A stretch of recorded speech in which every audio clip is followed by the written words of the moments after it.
Haven't made a video in a while, and of all days, I pick a day that the sun isn't shining. But just wanted to check in and say hello. And I hope you've been going to my community post page, reading what I've been saying about the rewire and how I feel it's helping me. But I should get on here and share some things. I've started making those videos that are like faceless, recorded, because it's just easier when I wake up looking wild for me to just record while my mind is fresh. Because if I take time to get ready, get dressed, get whatever, my energy's gone. My iron is still messed up really bad. There's no solution for that. Um,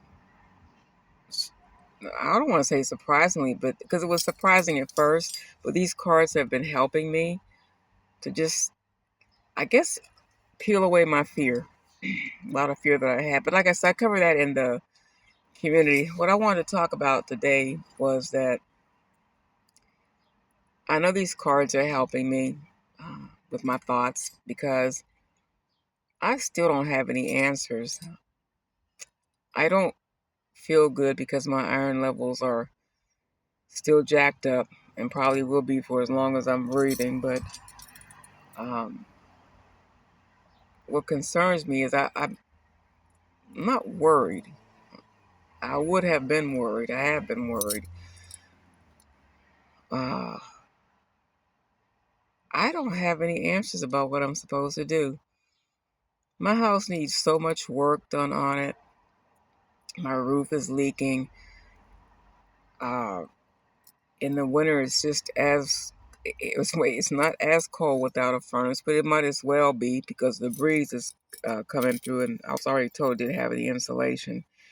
So it's about trying to get on programs and stuff like that. And part of what this is about, a big part of what this is about, is that I don't have any place for me and Jackson to go. Jackson got really sick like a few months ago, and I really thought that was it for me and him. And he came back. I mean, he had a couple of seizures, more than a couple, and he came back. I keep saying he came back because he knows that I was going to lose it.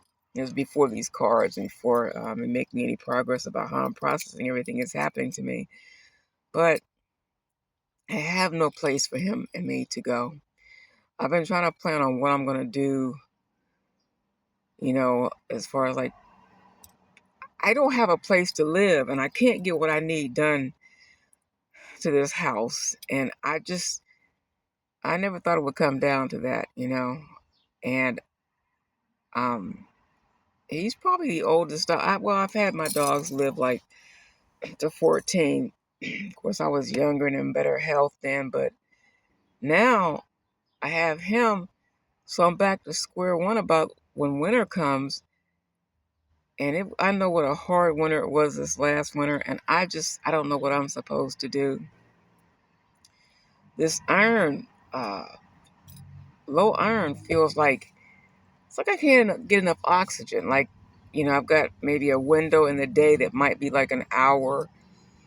Then I've got to sleep, and I'm most awake and exuberant when I wake up in the morning.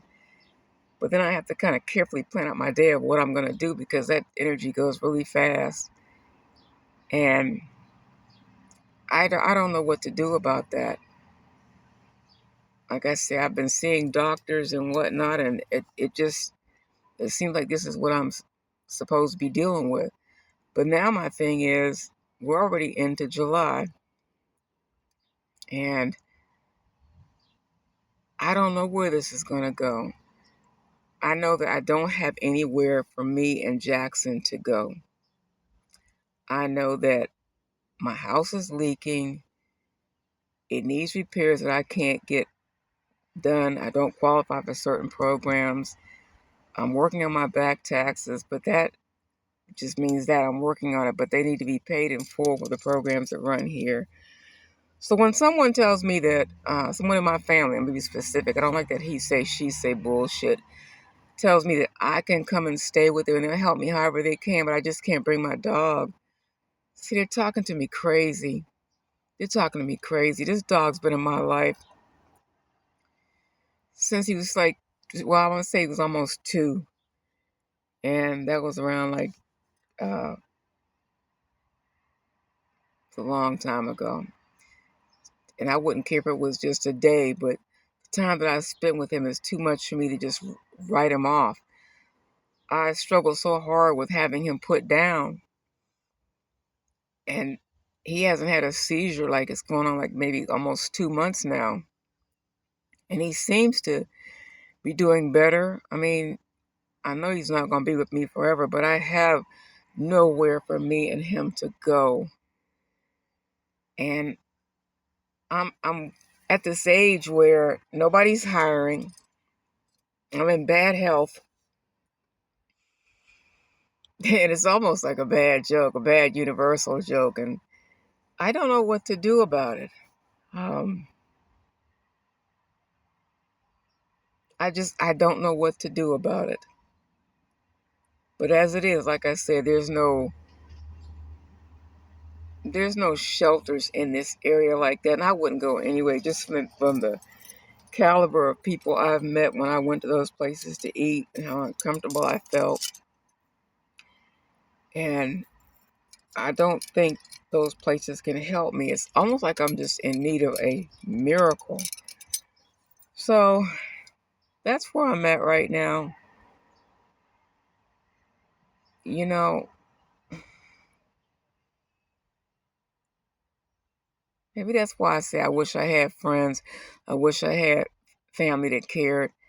It ain't got nothing to do with DNA. It's got to do with somebody just showing up for me because I need someone to show up for me. That's what it feels like because I've done what I can do.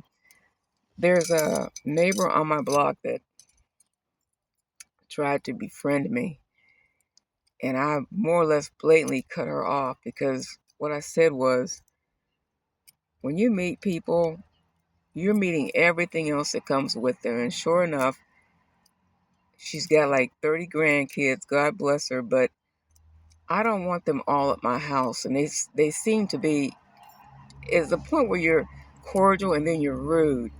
And the other day I came outside, it was about a week ago, met her on the street when I was backing out. And I stopped and saw it's the first time I ever met her. And she seemed nice enough, but I'm going to say this. I think she lives in a house of confusion. I grew up in a house of confusion. I'm not paranoid, but I've learned you can see the good in people and not have to expose yourself to their situation. That's just all I can say about it. It's not about paranoia. It's just about, I used to think it was important to be polite and cordial because everybody's going through something. But the problem is that some people will take you through something.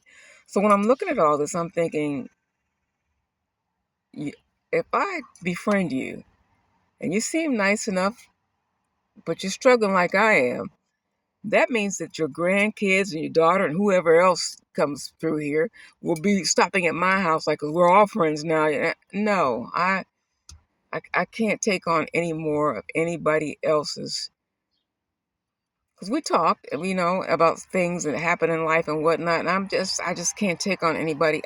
It's not for me to take on anybody else's baggage, I should say, when I'm carrying an overload of my own. And sure enough, the day after I met her, she's on my porch telling me, I just came to deliver your mail, which I thought was very, very odd. And I'm like, see, you were right, Rhonda. You're always so worried about hurting people's feelings because you grew up with people hurting your feelings. And now you see what you were welcoming into your circle. So I want to get off into that. I just want to say that those cards are helping me because I'm not crying talking about this. I don't know what me and Jackson are going to do. I don't know. But I know that if he's with me, this house, I don't know where we can go. I just don't. I'm not giving him away. I'm not. I'm not. I can't. There's no place in me that says I need to do that. There's a place in me that says I will not let him suffer. And he's forgetful and he sleeps a lot. But he's not like I said, the seizure part is what was really scaring me and concerning me. And then when I called the vet, nobody could get me in for 2 weeks. And I'm like, so now death has an expiration date on it, and you have to make an appointment for it. And that didn't happen. And he got better. We take our walks, both of us hurt and one of us tired. Wait, both of us tired. I'm thankful for him. I just saw a different outcome. I just really thought I'd be at a place where I could take better care of him and myself. And I cannot say it enough. I don't know what to do, but I want to stress that working with those cards, and every time a negative thought comes into my head about what am I going to do, they're coming less and less. And I'm just trusting that something will happen that will help me over this, because I don't feel like I'm not at the end of my rope, but I'm at a place where I gotta take care of my dog. That's if it was like that, that's a last wish of what I have to do. Whatever happens after that, I can rest easy with it, with me. But getting rid of my dog is not an option. And I pray. Don't ever think I stopped praying.